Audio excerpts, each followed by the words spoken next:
What's up, guys? My name is Gabe, and welcome back to the Trojan Blade. Welcome back to a brand new video. This is episode 36 of the viewer comment series. If you guys can't tell by my voice, I am very sick, unfortunately. This happens to me every single year right around this time. So gonna gut through it. I think we'll do about 7 or 8 comments today. And yeah, if I sound weird or if I'm not as energetic, I do apologize. But yeah, if you guys are enjoying the videos, please do leave a like and subscribe to the channel if you haven't already. I appreciate you guys being here, and now let's get straight into it. First up, from Romero West Coast over on Twitter, make sure you guys go and follow him. A fantastic page. But he says, who steps up in the receiver room? Seems like if Makai or Jacoby is cold or the pass defense is as good as Nebraska's, the other receivers go missing or aren't getting looks. I guess you could say Tanook Hines. And where in the world is Boise State transfer Prince Strawn? Well, yeah, that's the current problem with this group of receivers. If it's not going to be Makai Lemon, no one in this room has really shown that they have the ability to step up. And Makai's getting bracketed. He's getting a lot of attention. If a Jacoby was able to step up, if a guy like Tanook Hines was able to take that next step and really become a dominant player, that would take all the pressure off of Makai, and they wouldn't just be able to focus on him. And that would open up everything for the passing offense. So if there is one area to blame for the struggles of the passing game, I think a lot of the areas deserve some blame, but the receivers, for me, deserve the most of it. This room was not constructed well for this season specifically. Like, we have talent going forward, but they're not ready to play yet. If you're worried about this year's team specifically and not looking forward, Chad Bowden and Lincoln Riley did a poor job in the offseason of addressing it. I think they overvalued the talent that they had. Because if you look at it, you have Makai Lemon, and then going down from there, you have Jacoby Lane, who's brilliant in stretches, but vanishes for large periods of games.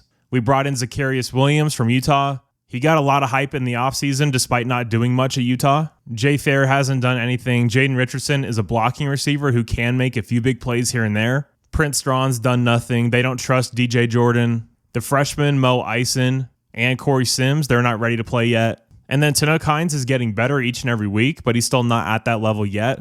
So as you can see, this receiver room is not built to win this year. It's just not. Because outside of Makai Lemon, there's nothing you can rely on week in, week out. So who's going to step up? I mean, your best bet is Tanook Hines just getting better, having a bigger role in the offense. But for now, that's just a guess. I would like to see maybe one of the younger guys get some more reps against Northwestern. Not assuming that game is going to be easy, but I do think we can increase the rotation a little bit. Next up, from Dean Bishop Music over on YouTube, he says, if Kalon Miller ends up playing a bigger role, do you have concerns about his size? He's 6 foot, 295, which seems about 25 pounds short of a guard in the Big Ten. So great question. And if you're just grabbing the roster and taking a look at it, yes, I have a big problem with that. 6 foot, 295 is not big enough. But then you see him on the field, either he's bigger than 6 foot, 295, or he just carries his weight very, very well. He does not look undersized when he's out there, in my opinion. And it's just like in the NBA. Sometimes you'll see a power forward who's like 6'6", 6'7", but the dude's got crazy athleticism or some physical trait that helps to make up for the lack of height. And as well as Kaylon moves, I feel like that does help negate a little bit of the height disadvantage. But he's not like your typical undersized guy where without pads, he just kind of looks like,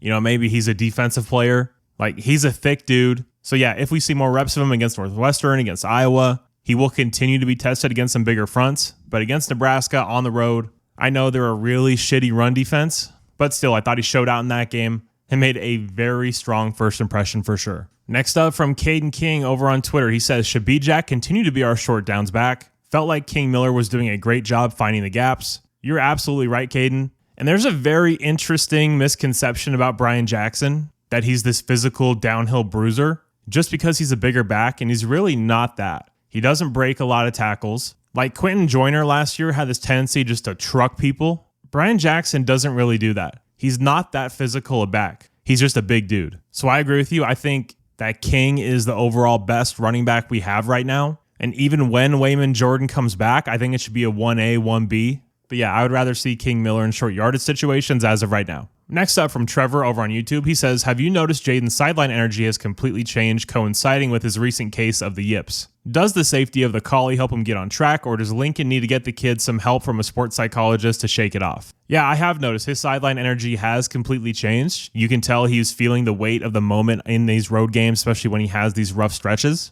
And look, it's something we heard about Jaden very early on, but he's extremely hard on himself. When he's not playing well, he really struggles with that. I do think that the safety of the Coliseum is going to help him get on track this week. But I was talking to Big Ten Ted, and he brought up a great point that Northwestern has not allowed a 200-yard passer yet this season. So this is going to be a tough passing defense too. And quite simply, as we all know, Jaden Maiava has to play better. As the season's gone on, we've slowly seen a regression in his abilities. And again, we talked about it. There's a lot of factors with that. But even when he's completing passes, he tends to be a little bit high. So he's just got to reset because his mechanics are all over the place. He's throwing off his back foot when he doesn't need to. He just has to get back to doing what he was doing earlier in the season. And again, that was against much worse competition, really bad defenses. We all get it. But still, he's much better than what he's shown these last 2 games. And with him finally showing an ability to run the ball or just deciding to run the ball, I feel like that can take a lot of pressure off the throw game. And yeah, I think coming home to the call is going to do him wonders.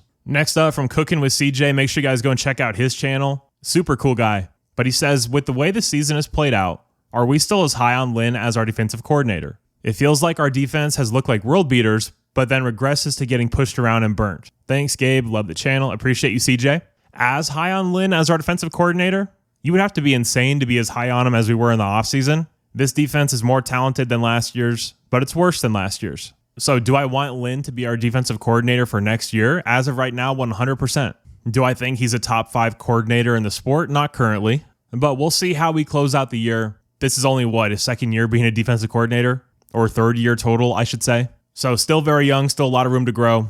But yeah, I'm in no way as high on him as I previously was. Next up, from Nicholas over on YouTube. He says, what's up, Gabe? Love your channel. Keep it up. Appreciate you. And then he asked, do you consider this season a failure if we lose out to Oregon and make it a 9-3 season? Also, why aren't the Miller brothers on scholarship yet? Well, they will be soon, for sure. If we win the rest of our games and only lose to Oregon, and it's not like a complete ass beating or anything, then no, I don't think it's a failure. But I've said this throughout the majority of the season. It's much more about how it looks for me than what the final end result is. Like, what does the process look like? Are we seeing improvement on the defense? Is Lincoln Riley going to stop doing these weird in-game things that just end up hurting us? I just want to see the process improve. I want to see defensive improvement as well. I mean, before the season, I predicted 8-4 with losses to Illinois, Notre Dame, Nebraska, and Oregon. So if we can somehow get to 9-3, lose to the teams everyone expected us to lose to, even though that Illinois team turned out to not be as good as a lot of people thought, including myself, then I don't think it's a failure.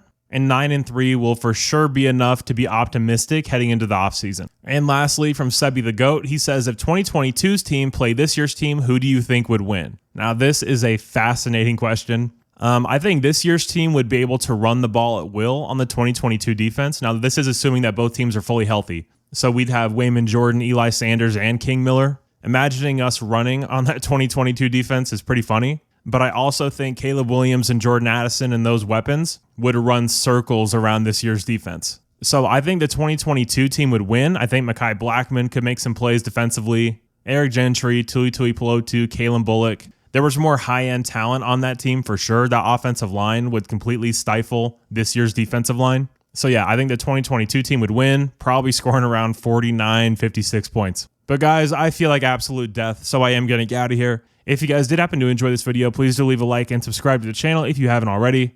Really appreciate you guys being here. You're all awesome. And as always, take care and fight on.